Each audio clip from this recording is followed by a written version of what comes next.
There is an old belief, one whispered between antique dealers and glassblowers and people who have seen too much, that Mercury mirrors do not simply reflect. They remember. Not passively. Not like a photograph. The way a mind remembers. The way trauma remembers. Reaching back across decades with perfect, terrible clarity. Pulling the past into the present whether you invited it or not. I know this now. I did not know it when I hung the mirror in my hallway. My grandmother left me 3 things when she died. A silver ring I never wear, a Bible with names I don't recognize in the margins, and the mirror. The mirror was tall, nearly 6 feet, framed in dark walnut wood carved with ivy and tiny birds, every single one with its eyes scratched out. Someone had done it deliberately. Patient, methodical work with something sharp.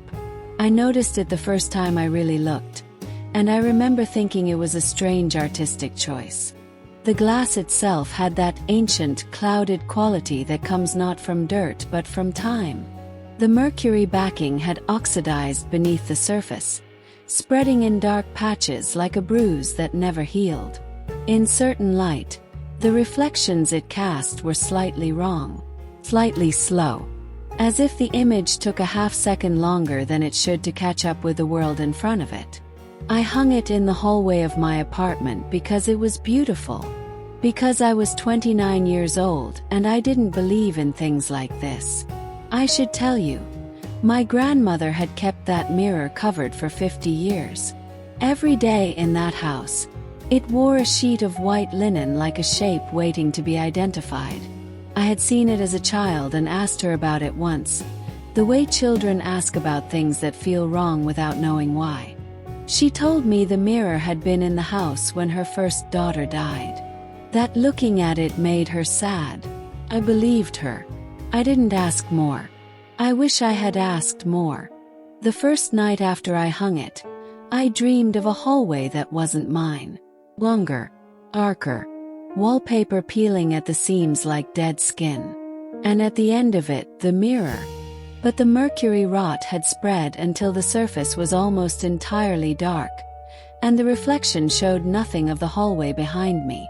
Only a child, a girl in a white dress, standing with her hands pressed flat against the inside of the glass. Not knocking, not scratching, just pressing. The way you press your palms against a window when you've been locked outside in the cold for a very long time and you are no longer sure anyone can see you. I woke up and told myself it was stress. New apartment. Overactive imagination. I walked to the hallway in the dark to get water. The mirror caught the glow from the street lamp outside, and I stood in front of my own reflection, pale, exhausted, and watched it. My reflection blinked. I blinked a half-second later. I turned on every light in the apartment and did not sleep again until dawn. It escalated the way these things do. Slowly, then all at once. A cold settled in front of the mirror that had no source. Not a draft, not the building's heating, but a column of air 3 degrees colder than everything around it, positioned exactly where your body would stand when you faced the glass. My cat refused to walk past it entirely. She had been with me 12 years, afraid of nothing on this earth. Now she sat at the far end of the hallway with her fur raised and screamed. Not meowed, screamed, until I put her in the bedroom and closed the door. On the 4th night, I found her in the morning with her paws bleeding. She had clawed through the paint trying to get out. She had never once in her life destroyed a door. Then the photographs. I had a habit of taking pictures around my flat. Nothing meaningful, just light studies. After 3 months I went back through them and found a shape in the mirror's reflection in 22 separate images.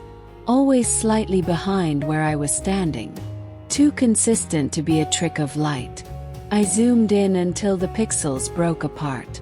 The shape resolved into something like a silhouette that was trying very hard not to be seen. Turned slightly, angled away, as if it knew it was being photographed and didn't want its face caught. I built a spreadsheet, cross-referenced every image. The pattern was undeniable.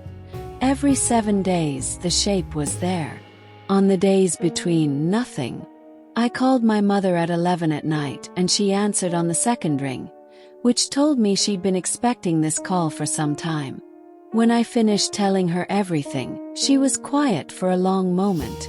Then she told me about Eleanor. Eleanor was my grandmother's first daughter. Born 1947. Died February 1954, age 7.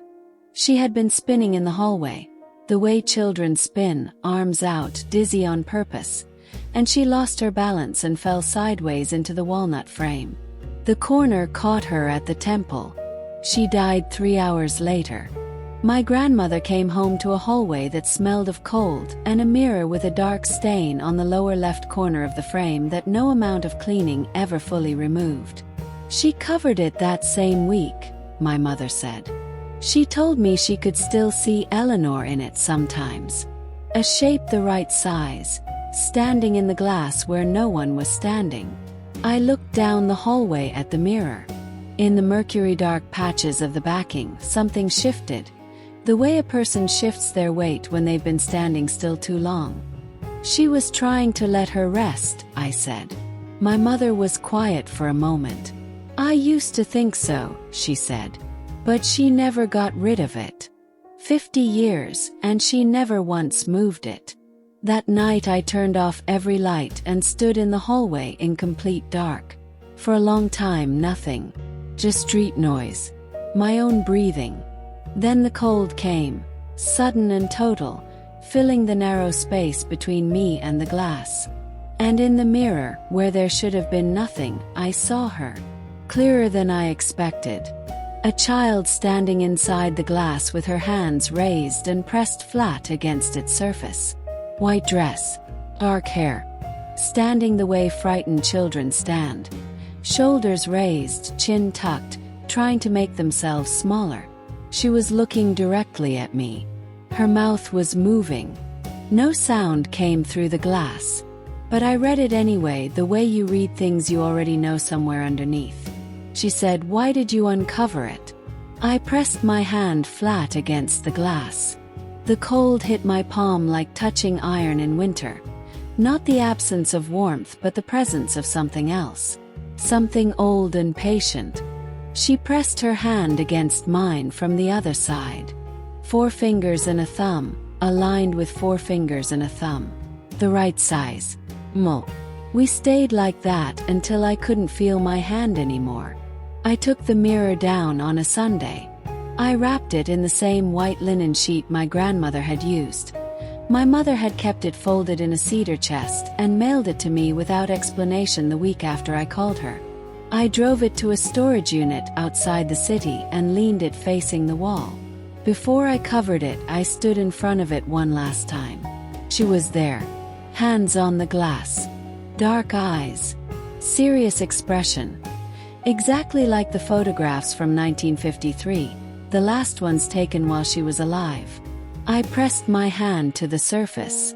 "I'm sorry I uncovered it," I said. "I didn't know." Her mouth moved. I read it without difficulty this time. She said she used to talk to me. Understood then. My grandmother hadn't covered the mirror to let her daughter rest. She'd covered it to keep talking to her safely. 50 years of standing in front of white linen, maintaining love across an impossible distance. She had never been trying to close the door.